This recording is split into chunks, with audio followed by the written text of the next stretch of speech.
जी दोस्तों, अस्सलाम वालेकुम।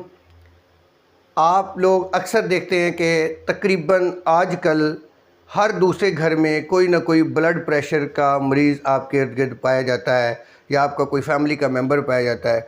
तो उसके बारे में आपको जानना बहुत ज़रूरी है कि ये जो ब्लड प्रेशर है ये क्यों हो सकता है, इसको कैसे हम मैनेज कर सकते हैं या इसकी क्या वजूहात हैं। आइए हम इसके ऊपर एक नज़र देखते हैं। ये वीडियो आपकी इन्फॉर्मेशन के लिए बनाई गई है।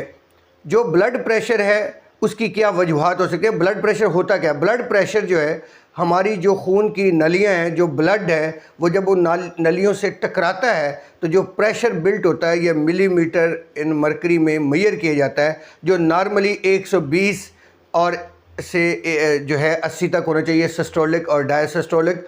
जो सिस्टोलिक क्या होता है? जब हार्ट बीट करता है तो उसे सिस्टोलिक कहते हैं, और डायसिस्टोलिक वो होता है जब जो हार्ट है वो रेस्ट करता है।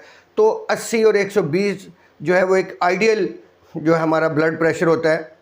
इसके अलावा कुछ लोगों का जो ब्लड प्रेशर राइज़ कर जाता है 140, 150, 160, 70, 80, तो तब हमें वरीड होने की ज़रूरत है। इसकी अगर हम बात करते हैं कि इसकी वजूहात क्या हैं, तो ब्लड प्रेशर की जो वजूहात हैं वो बेतहाशा हो सकती हैं। उसमें आपका लाइफस्टाइल हो सकता है, आपको ख़ानदानी तौर पे हो सकता है, आपका जो फूड है वो आपकी रीज़न बन सकता है। इसके अलावा आपके स्ट्रेस, आपका नींद ना करना, प्रॉपर रेस्ट ना करना भी आपकी वजूहात हो सकता है। इसके अलावा आपको जेनेटिकली ख़ानदानी इनहेरिटेड हो सकता है, आपको कहीं से मुंतकिल हो सकता है जिससे खाना। इसके अलावा एज रिलेटेड भी हो सकता है, यानी उम्र के साथ साथ आपकी जो ब्लड की जो नलियां हैं वो नैरो होनी शुरू हो जाती हैं। इसके अलावा ओबेसिटी, मोटापा जो है, इसकी वजूहात हो सकता है। इसके अलावा कोई बीमारी की वजह, अगर आपको कोई बीमारी लगी हुई है, यानी अगर आप गुर्दे के मरीज़ हैं तो आपका ब्लड प्रेशर हाई हो सकता है, शुगर के मरीज़ का ब्लड प्रेशर हाई हो सकता है, दिल के मरीज़ों का ब्लड प्रेशर हाई हो सकता है, और अगर आप कोई मेडिसिन ले रहे हैं तो वो भी इसकी वजूहात में से हो सकता है। और अगर आप नमक ज़्यादा इस्तेमाल करते हैं, शुगर का ज़्यादा इस्तेमाल करते हैं, तो भी आप ब्लड प्रेशर के मरीज़ हो सकते हैं। इसके अलावा भी बेतहाशा वजूहात हैं जो आपकी बॉडी के ऊपर इफ़ेक्ट करती हैं। तो अब हमें आइए हम जानते हैं कि अगर हमारा ब्लड हाई हो जाए तो हमें करना क्या चाहिए, रूटीन में क्या करना चाहिए। अगर हम रूटीन की बात करते हैं तो जिनका ब्लड हाई होता है उनको सबसे ज़्यादा जो अब पहला काम जो करना चाहिए वो अपने खाने में से नमक को निकाल देना चाहिए। अपनी एक्सरसाइज, अपनी एक्टिविटी को बढ़ाना चाहिए। अगर आप की फ़िज़िकल एक्टिविटी कम है तो आप उसे बढ़ा दें। अपने वज़न को कम करें। डेली की आधा घंटे की आपने एक्सरसाइज ज़रूर करनी है। पानी का जो है वो ज़्यादा इस्तेमाल करना है।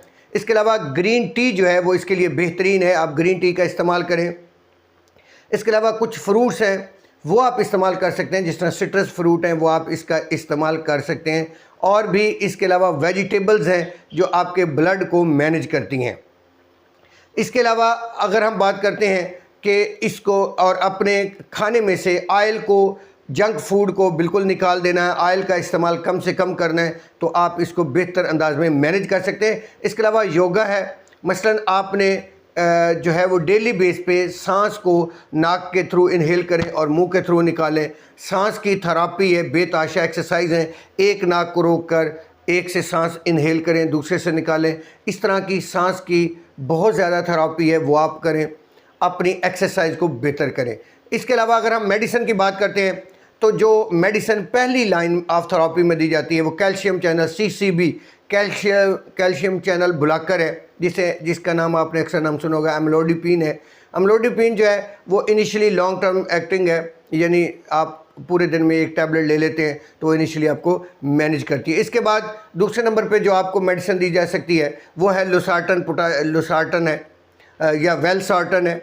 ये डॉक्टर आपको अक्सर रिकमेंड करते हैं। ये ARB है जो एंजियोटेंशन रिसेप्टर को ब्लॉक करती है, ARB है। ये मेडिसिन डॉक्टर रिकमेंड करता है। तीसरे नंबर पे आपको डॉक्टर जो है ACE इनहिबिटर देगा। ACE इनहिबिटर वो होती है जो फ़ौरन ही आपका ब्लड को लो करने में आपकी मदद करती है। जो आप अक्सर च्यूएबल टैबलेट भी है वो आपके घर में होनी चाहिए, जैसे कैप्टोप्रिल है, लिसिनोप्रिल है।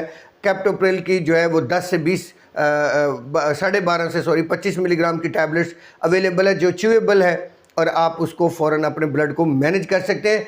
इसके अलावा बीटा ब्लॉकर्स हैं वो आपको डॉक्टर दे सकते हैं। थायराइड है,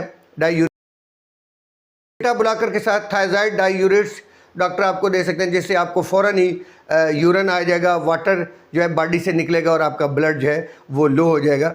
लेकिन ये सारी मेडिसिन आपने डॉक्टर के मशवरे के बगैर बिल्कुल इस्तेमाल नहीं करनी, क्योंकि कुछ मेडिसिन ऐसी हैं जो डायबिटिक वाला पेशेंट इस्तेमाल नहीं कर सकता, कुछ मेडिसिन ऐसी हैं जो हार्ट पेशेंट इस्तेमाल नहीं कर सकता, कुछ ऐसी हैं जो जो 55 साल से कम उम्र के लिए बेहतर है, यानी यंग एज वालों के लिए भी बेहतर है, कुछ ऐसी हैं जो ओल्ड एज में दी जाती हैं। तो लिहाजा आपने खुद से कोई मेडिसिन नहीं इस्तेमाल करनी, डॉक्टर के मशवरे के बगैर आपने कोई मेडिसिन नहीं लेनी। अब हम बात करते हैं कि एमरजेंसी की कंडीशन में आपके पास मेडिसिन कौन सी होनी चाहिए। जी, आपने अब अगर कोई आपके घर में मरीज़ है जिनका ब्लड हाई रहता है, तो आपने बीपी के लिए डॉक्टर के मशवरे से आपने अपने घर में हर सूरत अपनी पॉकेट में अपने घर के अंदर एमरजेंसी मेडिसिन ज़रूर रखनी है ब्लड प्रेशर की, क्योंकि ब्लड प्रेशर जो है इसे साइलेंट किलर कहा जाता है। तो ये आहिस्ता से इंसान को ख़त्म कर देता है। अगर ब्लड हाई होता है 180 से अबव चला जाता है तो इसे ब्लड प्रेशर क्राइसिस कहते हैं, जिससे आपके ऑर्गन डैमेज हो सकते हैं, जिसमें आपके कोई चेस्ट पेन शुरू हो जाए या आपके कहीं आपकी जो है वो नज़र विज़न जो है वो चेंज होनी शुरू हो जाए या आप चक्राहट का शिकार हो जाएं, तो इसका मतलब है आपका कोई ऑर्गन डैमेज होने का चांसेस हो सकते हैं, आपको स्ट्रोक हो सकता है, आपके नोज़ से ब्लीडिंग हो सकती है। लिहाजा आपने एमरजेंसी के तौर पे हर सूरत मेडिसिन मेंटेन रखनी है। उनमें सबसे पहले आपने च्यूएबल टैबलेट जो है जिसे लिसिनोप्रिल कहते हैं, या जो डॉक्टर आपको रिकमेंड करेगा वो, या कैप्टोप्रेल जो है वो आपके घर में च्यूएबल टैबलेट जो है वो मौजूद होनी चाहिए, वो आपकी पॉकेट में मौजूद होनी चाहिए, क्योंकि वो 15 से 30 मिनट के अंदर अंदर आपका ब्लड जो है वो लो करेगी। तो आपने डॉक्टर के मशवरे से उसको मेंटेन रखना है। इसके अलावा आपके पास जो है कैल्शियम चैनल ब्लॉकर्स और ACE इनहिबिटर जो है वो आपके घर में, और ARB जो है वो जो टैबलेट है वो आपके पास मौजूद होने चाहिए। अब हम बात करते हैं कि आप देसी तरीके से भी इसको कैसे मैनेज कर सकते हैं। ये जो गार्लिक है जिसे लहसुन कहते हैं, अगर लहसुन की 2 डलियाँ जो हैं वो अगर आप ले लेते हैं तो खा लेते हैं ओरली, या उसका कोई जूस बना के पी लेते हैं, तो वो भी ब्लड प्रेशर को कम करने में हेल्पफुल होता है। जी, ब्लड प्रेशर हाई होने से आपके बहुत सारे ऑर्गन डैमेज हो सकते हैं। इसको फ़ौरन इमीडिएटली, अगर किसी का भी ब्लड हाई होता है तो आपने उसे क्या करना है, ज़मीन पर लिटा देना है।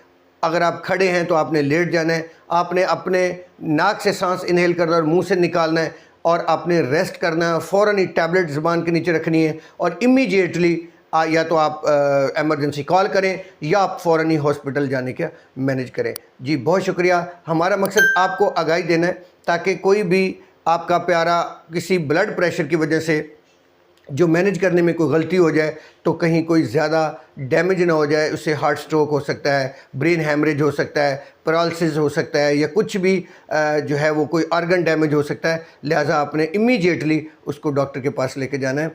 जी, हमारा मकसद आपको आगाह करना था, और आपके लिए अगर ये मुफीद है, यकीनन मुफीद होगी, तो आप भी इसको ज़रूर देखिएगा, सुनिएगा और अपने दोस्तों को ज़रूर शेयर करें, ताकि जो ब्लड प्रेशर के मरीज़ हैं वो भी इससे फ़ायदा उठा सकें। और चैनल को सब्सक्राइब करना मत भूलिएगा, क्योंकि हम डेली बेस पे इंफॉर्मेशन के तौर पे वीडियो अपलोड करते हैं ताकि आप लोगों को इससे आगाही हो।